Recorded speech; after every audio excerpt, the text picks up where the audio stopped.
Pourquoi la CIA commet des crimes toutes les décennies? C'est pas vraiment une question journalistique, en tout cas c'est pas comme ça que je voudrais la présenter. Je voudrais la présenter comme une question de société, comme une question politique. Vous savez, après tout, Machiavel, la fin justifie les moyens. En quoi la guerre froide devait justifier toutes les exactions que la CIA a commises. Mais surtout, en réalité, comment la CIA permet à toujours se mettre du bon côté de l'histoire en ayant un contrôle sur les médias, par exemple l'opération Mockingbird, qui a révélé, qui est déclassifiée, qui est officielle, qui devrait être enseignée dans tous les livres d'histoire, et qui démontre qu'il y a 40 ans déjà, la CIA avait infiltré des salles de rédaction, avait coopté les médias pour se mettre du bon côté de l'histoire. Et que la CIA d'ailleurs avait renforcé ce fameux terme de complotiste.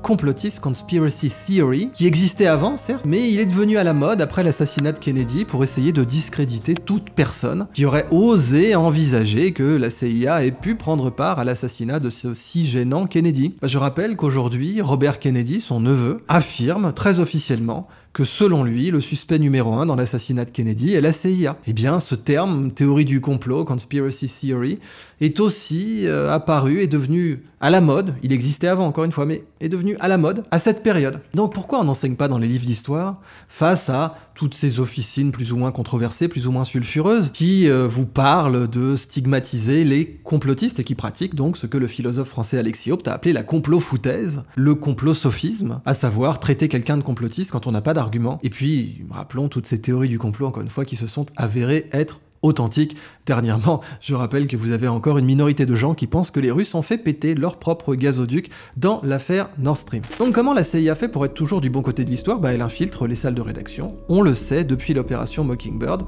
et il n'y a pas de raison de penser que depuis cette opération, les choses aient changé. Bien au contraire. On l'a vu dans la promotion de la guerre en Irak, qui d'ailleurs avait été promue par les mêmes personnes.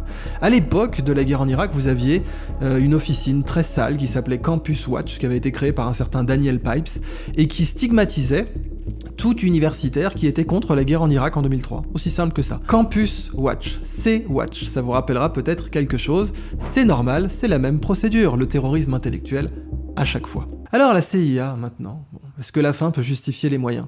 Toutes les décennies, vous avez eu des exactions de la CIA. Toutes! Il n'y a pas eu une décennie sans que vous ayez des exactions de la CIA. Soit elles étaient révélées par Seymour Hersh, soit elles étaient révélées par d'autres personnes, comme les Pentagon Papers par exemple, soit elles étaient révélées par Julian Assange, par Snowden, que sais-je. Mais il ne s'est pas passé, depuis que la CIA existe, une décennie sans qu'elle ait commis des exactions et des crimes. Alors pourquoi? C'est structurel, on va essayer d'être structuraliste, je suis structuraliste, j'essaie de critiquer les structures plutôt que les gens, même si c'est dur. Et quand on est structuraliste, on essaie d'analyser le fonctionnement d'une organisation comme celle-là. La CIA fonctionne dans la clandestinité. On doit bien comprendre cela. There are other functions, however, some of them more legitimate than others. One is to run secret wars. Another thing is to disseminate propaganda to influence people's minds. And this is a major function of the CIA. C'est-à-dire que vous aviez comme slogan pour le SDEC et ensuite la DGSE, partout où nécessité fait loi. Ça signifie que vous allez commettre des choses illégales. Nécessité fait loi, ça veut dire j'ai fait quelque chose qui est hors la loi, mais c'était nécessaire. La CIA aurait très bien pu avoir ce slogan. D'ailleurs, de toute façon, le SDEC et la DGSE, alors le SDEC c'était marrant parce que c'était le service de documentation extérieure et de contre-espionnage. On se documente, ce sont les autres qui espionnent. L'ancien espion d'ailleurs, officier de renseignement, Alain Chouet, a très bien expliqué ça dans son excellent livre, petit ouvrage que je vous recommande, Sagesse de l'espion. Ce sont les autres qui espionnent, nous on se documente. Mais bon, enlevons tout cet aspect diplomatique et tout cet aspect propagande ou élément de logage, comme on doit le dire aujourd'hui, et essayons d'être plus pragmatiques. La CIA opère dans la clandestinité. Ses agents à l'étranger opèrent en dehors des lois. Donc ce sont des criminels. En tout cas, ils peuvent agir de façon criminelle. Et ils y sont même très fortement encouragés. Alors à partir de là, vous avez la nécessité aussi, nécessité fait loi, de vous rapprocher des organisations criminelles pour infiltrer un pays.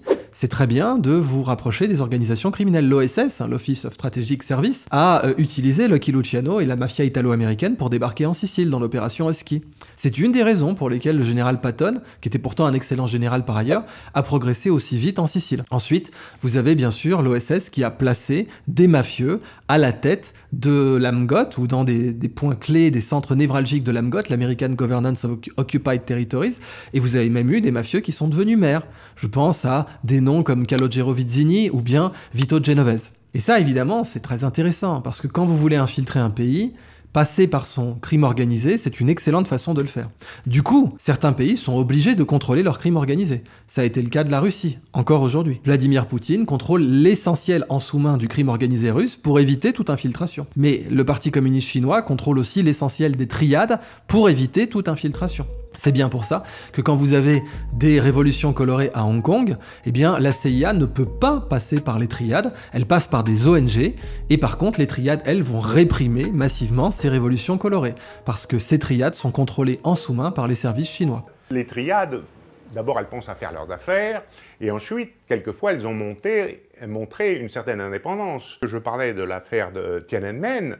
À l'époque, il faut savoir que plusieurs triades ont participé à des opérations d'exfiltration de dissidents vers l'Occident en liaison avec la CIA ou les services occidentaux, et il y aurait à peu près 400 leaders de l'opposition qui sont retrouvés en Occident grâce aux triades. En France, on a eu ça bien entendu aussi. Charles Pasqua, il était de notoriété publique qu'avec Achille Peretti, maire de Neuilly, il avait une main de fer sur le milieu, et pour parler de main de fer, d'ailleurs, on aurait pu parler de Gaston Defferre, qui lui représentait le contrôle du milieu, mais plutôt du Parti socialiste. Et ça, on l'a en Italie aussi, où vous avez un contrôle politique du milieu, parfois via l'OTAN, parfois via la CIA, et parfois via d'autres réseaux comme la légendaire et désastreuse loge P2 fondée par Licio Gelli notamment, lequel Licio Gelli a été caricaturé dans Le Parrain 3. Vous avez ce personnage qui s'appelle, je crois d'ailleurs, Licio, en référence donc à Licio Gelli. Certains ont dit à Giulio Andreotti. Alors Giulio Andreotti, c'est très intéressant parce qu'il avait plein de surnoms. Le pape noir Belzébuth, la première lettre de l'alphabet, etc. Le divin Jules, Il Divo. Et d'ailleurs, il y a un très bon film qui parle de lui, mais sans jamais citer la CIA, étrangement. Bien, Il Divo, quand sa carrière s'est effondrée, et Daniel Ganser en parle très bien, quand il parle de Gladio, les réseaux secrets de la CIA, les réseaux Stay Behind. Donc qu'est-ce que c'est qu'un réseau Stay Behind? C'est un réseau de résistance au cas où un pays deviendrait, en l'occurrence, communiste. Pendant la guerre froide, vous aviez des réseaux de Stay Behind en Turquie, en Grèce, en Italie et même en France. Et ces réseaux de Stay Behind, alors vous avez un film qui en parle très bien, c'est Mort d'un pourri avec Alain Delon et Klaus Kinski. Et ces réseaux donc devaient rester dans les pays qui deviendraient communistes à la faveur d'élections. Et oui, Bologne-la-Rouge, on l'appelait pas rouge à cause des briques. Et ces réseaux de Stay Behind avaient d'anciens fascistes, comme notamment Del Lecchiaie, qui était vraiment un personnage abominable, et puis d'autres réseaux, et Daniel Ganser en a très bien parlé. Eh bien, Giulio Andreotti a décidé de tout balancer, parce qu'il était vraiment chrétien, il était vraiment catholique, et à partir de 91, il a décidé de balancer ses réseaux, et la CIA l'a abattu. Alors quand la CIA vous abat, il faut se rappeler, c'est pas physiquement autant que possible. Si elle peut vous abattre autrement, par character assassination, c'est beaucoup plus efficace. Donc typiquement, vous allez voir des dossiers qui vont ressortir sur vous. Et ça vous permet d'avoir un déni plausible. Plausible deniability. Si une agence de renseignement a bien fait son travail, et Dieu sait que la CIA sait bien faire son travail, eh bien, vous devez être quasiment incapable de connecter sa culpabilité au dossier. Donc, Giulio Andreotti s'est retrouvé condamné de partout avec tout un tas de dossiers qui sont apparus dans les mains de juges qui voulaient faire carrière, mais lui-même a déclaré que c'était selon lui une basse vengeance de la CIA, il l'a dit. Vous avez l'affaire Clearstream, bien sûr, qui très certainement était une opération de la CIA contre Dominique de Villepin pour le punir, c'est ce qu'avait utilisé Condoleezza Rice à l'époque, le terme punir, pour le punir de s'être opposé à la guerre en Irak de 2003, dont on sait qu'elle était infiniment lucrative. Bon, pas pour le contribuable américain, mais ça c'est une autre histoire. Donc la CIA, bien sûr, doit s'entourer et se rapprocher du crime organisé. On sait avec l'opération Barry Seal notamment, les liens que la CIA avait avec les trafiquants de drogue. On a eu l'affaire Iran-Contras aussi, qui a été un énorme scandale de la CIA, j'insiste, Depuis qu'elle existe, la CIA commet des exactions toutes les décennies. Et ce qui est très marrant, c'est que systématiquement, toutes les décennies, elle redevient du bon côté de l'histoire, dit oui, certes, elle a commis des exactions en 1950, en 1960, en 1970, en 1980, en 1990, en 2000, en 2010, mais maintenant c'est bon. Dans les années 2020, la CIA ne commettra pas d'exactions. Alors, les exactions des années 50, on a le renversement de Mossadegh, typiquement. Mais pas seulement. On a d'autres opérations en Amérique du Sud, etc. Mais le renversement de Mossadegh, c'est une exaction. Années 50. Années 60, on a eu l'opération Midnight Climax, dans laquelle, qui est officielle, tout ce que je vous raconte est officiel et déclassifié. L'opération Midnight Climax, dans laquelle la CIA a simplement drogué des gens au LSD à leur insu. Ça faisait partie du programme plus grand qui a duré des années 60 aux années 70, 20 ans, en fait je crois même que c'est 50 à 70, 20 ans, l'opération MK Ultra, MK pour Mind Control avec un K, dans laquelle on a pratiqué la coercition, le fait de droguer des gens aussi abusivement, et en fait on a dénié les droits humains les plus élémentaires à des prisonniers. Tout était illégal dans l'opération MK Ultra, bah pourtant elle a eu lieu. Et il y a eu très peu, voire aucune inculpation. Bon bah ça, c'était les exactions des années 60-70. On aurait pu parler du programme Phoenix aussi, programme Phoenix d'assassinat de masse au Vietnam. Bon, ça c'est des exactions des années 60. On aurait pu parler de l'opération Condor. Ça c'est des exactions des années 70. Dans lesquelles d'ailleurs la CIA a récupéré d'anciens tortionnaires de l'Algérie pour créer la fameuse École des Amériques qui a contribué à former des tortionnaires en Argentine et au Chili. Le soutien à Pinochet et le renversement de Salvador Allende, en passant par le syndicat des camionneurs. Lequel syndicat des camionneurs était un modèle de fonctionnement mafieux, puisqu'on avait déjà les liens de la CIA avec les Teamsters, qui était donc le syndicat des camionneurs qui a financé les casinos de Las Vegas. Et oui, tout ça est pareil, déclassifié, documenté. Puis on a l'assassinat bien sûr de Jimmy Hoffa, qui n'est toujours pas officiellement résolu aujourd'hui et qui est attribué à la mafia. Mais on sait que la CIA avait des liens avec la mafia, notamment dans l'opération de la baie des cochons, pas seulement avec le Chiluciano, l'OSS, du temps de l'OSS et le débarquement en Sicile, bien l'opération de la baie des cochons, la mafia, est aussi supposée avoir pris part à l'assassinat de Kennedy. Ça commence à faire beaucoup là tout de même. Encore une fois, des choses déclassifiées. Alors ça c'est les années 70. Années 80, bah on a Iran-Contras et puis l'affaire Barry Seal. Années 90-2000, on a les programmes de torture et les Extraordinary Renditions qui ont été signalés notamment sous Dick Cheney, les prisons secrètes de la CIA, et puis donc maintenant on a les frappes de drones qui ont été révélées par Julian Assange. Donc ça commence à faire beaucoup.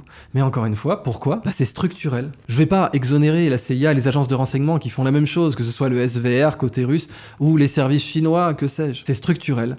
Partout où nécessité fait loi, ça signifie que vous allez vous affranchir de la loi. Ça signifie que vous allez devoir être proche du crime organisé, parce que pour infiltrer un pays, il sera très pratique dans la clandestinité d'être proche de son crime organisé. Du coup, ça signifie aussi que les États qui veulent se prémunir d'une ingérence étrangère doivent contrôler leur crime organisé.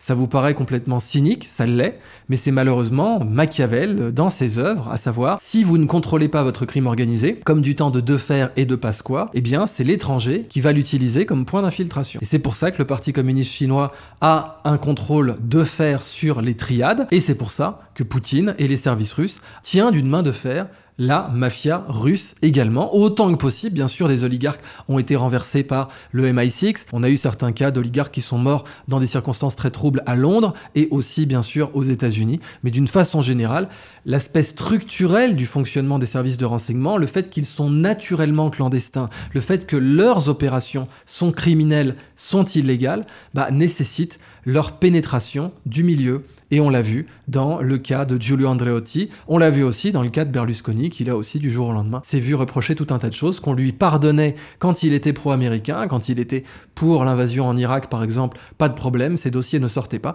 Quand il est devenu contre l'opération en Libye, du jour au lendemain, tous les dossiers sont sortis.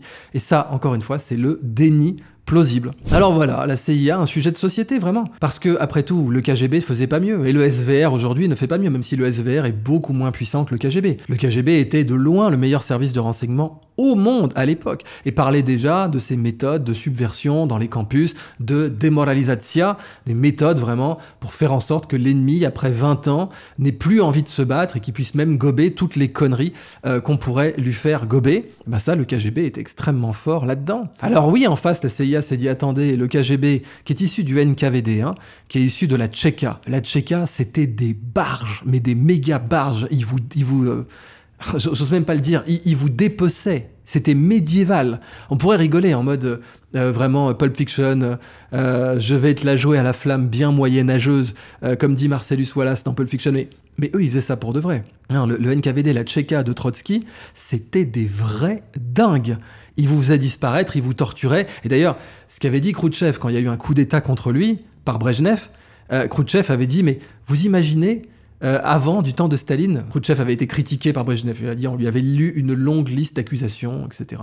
Il avait dit, stop, aujourd'hui vous me jetez de la merde dessus, mais imaginez si vous aviez fait ça du temps de Staline, même pas une flaque d'eau ne se serait trouvée là où vous étiez. C'est-à-dire que Khrouchtchev savait très bien comment ça se passait. Même pas une flaque d'eau, c'est même pas une tache humide. Je crois que le terme qu'il a utilisé, c'est une tache humide.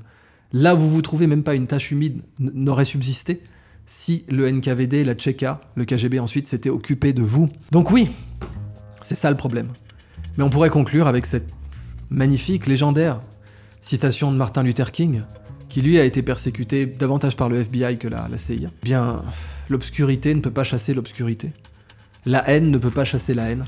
Et certes, ce n'est pas parce que la Tchéka et le KGB étaient abominables qu'on peut justifier les atrocités de la CIA. En société, on doit se poser cette question de jusqu'où les services ont le droit d'aller et pourquoi donc la CIA peut d'une part commettre des crimes toutes les décennies et d'autre part, en toute impunité, se retrouver chaque décennie du bon côté des médias.